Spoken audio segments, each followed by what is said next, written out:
Nagkita sina Saul at Samuel. Sa lipi ni Benjamin ay may isang mayamang lalaki.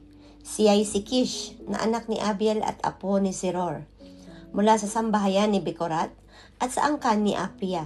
Si Kish ang ama ni Saul na siya namang pinakamakisig at pinakamatangkad na lalaki sa buong Israel.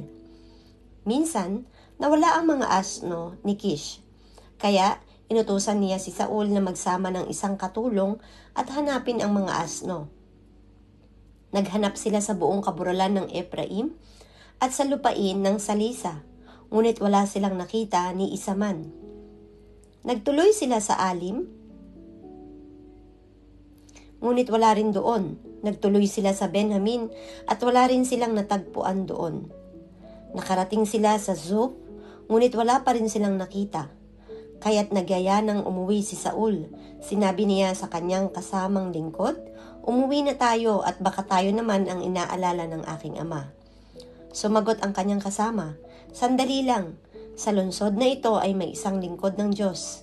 Iginagalang siya ng mga tao sapagkat nagkakatotoo ang anumang sabihin niya. Pumunta tayo sa kanya, baka sakaling maituro niya sa atin ang ating hinahanap." Sinabi ni Saul, "Anong maibibigay natin kung pupunta tayo sa kanya? Ubos na ang baon nating pagkain." Amen.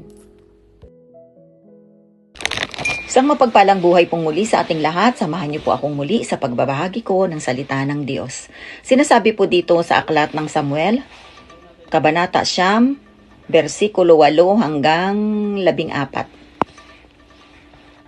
Sumagot ang katulong, "Mayroon pa akong isang salaping pilak. Ibibigay ko na ito sa kanya para ituro sa atin ang ating hinahanap." Noong panahong iyon, ugali ng mga Israelita na lumapit sa manghuhula kung may isasangguni sa Diyos. Ang tinatawag nilang manghuhula ay ang mga propeta. Sinabi ni Saul, "Sige, tayo na. Pumunta tayo sa sinasabi mong lingkod ng Diyos." At nagpunta nga sila sa lungsod na kinaroroonan ng nabanggit na lingkod ng Diyos. Sa daan, nakasalubong sila ng mga dalagang iigib. "Narito kaya ang manghuhula?" tanong ni Saul. Sumagot ang mga dalaga, "Upo, kararaan lang niya papunta sa altar, sa burol pagkat maghahandog ang mga tao. Lumakad na kayo at pagpasok ninyo ng lungsod ay makikita ninyo siya. Magmadali kayo at nang abutin ninyo siya bago makaakyat sa altar para kumain. Hindi kakain ang mga taong naroon hanggat hindi siya dumarating sapagkat kailangan munang bendisyonan ang mga handog. Pagka-bendisyon, saka kakain ang mga panauhin." At nagtuloy nga sila sa lungsod. Papasok na sila nang makita nila si Samuel na pupunta naman sa altar na paghahandugan.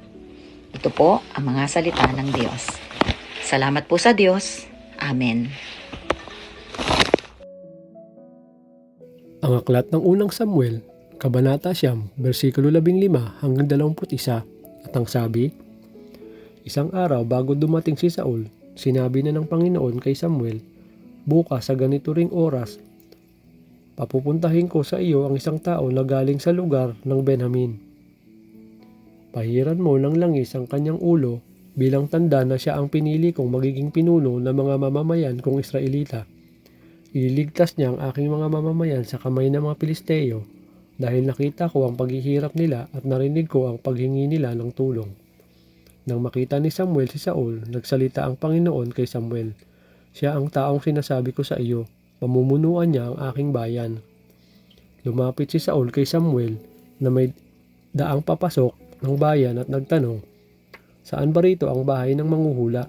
Sumagot si Samuel, "Ako ang manghuhula, mauna kayo sa akin sa pagpunta sa sambahan sa mataas na lugar dahil sa araw na ito kakain kayo kasama ko. Bukas ng umaga sasabihin ko sa iyo ang gusto mong malaman at pagkatapos ay lumakad na kayo. Tungkol sa mga asnong 3 araw lang nawawala, huwag ka nang mag-alala pa dahil nakita na sila. At ngayon sinasabi ko sa iyo na ikaw ang sambahayan ng iyong ama, ang inaasahan ng mga Israelita." Sumagot si Saul, "Pero galing lang po ako sa lahi ni Benjamin, ang pinakamaliit na lahi ng Israel. at ang sambahayan namin ang pinakamababa sa aming lahi. Bakit po ninyo sinasabi sa akin iyan? Ito ang salita ng Diyos. Amen. Our devotion for today is from the book of 1 Samuel chapter 9, verse 22 to 27. At ipinagsama ni Samuel si Saul at ang kanyang bataan at ipinasok niya sila sa kabahayan. At pinaupo sila sa pinakapangulong dako sa gitna niyaong mga naanyayahan na may 30 katao. At sinabi ni Samuel sa tagapagluto, dalhin mo rito ang bahagi na binigay ko sa iyo na siyang aking sinabi sa iyo, ilagay mo ito sa iyo. At itinaas nga ng tagapagluto ang hita at yung nakapatong at inilagay sa harap ni Saul. At sinabi ni Samuel, narito siya ngang itinago, ilagay mo sa harap mo at iyong kanin, sapagkat iningatan sa takdang panahon na ukol sa iyo, sapagkat aking sinabi, aking inanyayahan ng bayan. Sa gaya'y kumain si Saul na kasalo ni Samuel ng araw na iyon. At nang sila'y makalusong sa bayan mula sa mataas na dako, siya'y nakipagpulong kay Saul sa bubungan ng bahay. At siya'y bumangong maaga at nangyari sa pagbubukang liwayway na tinawag ni Samuel si Saul sa bubungan na sinasabi, bangon upang magpapaalam kita. At si Saul ay bumangon at lumabas kapwa sila siya at si Samuel. At nang sila'y lumabas sa hangganan ng bayan, ay sinabi ni Samuel kay Saul, sabihin mo sa batang magpauna sa atin, at siya'y nagpauna, ngunit tumigil ka sa oras na ito, upang may parinig ko sa iyo ang salita ng Diyos. This is the word of God. Amen.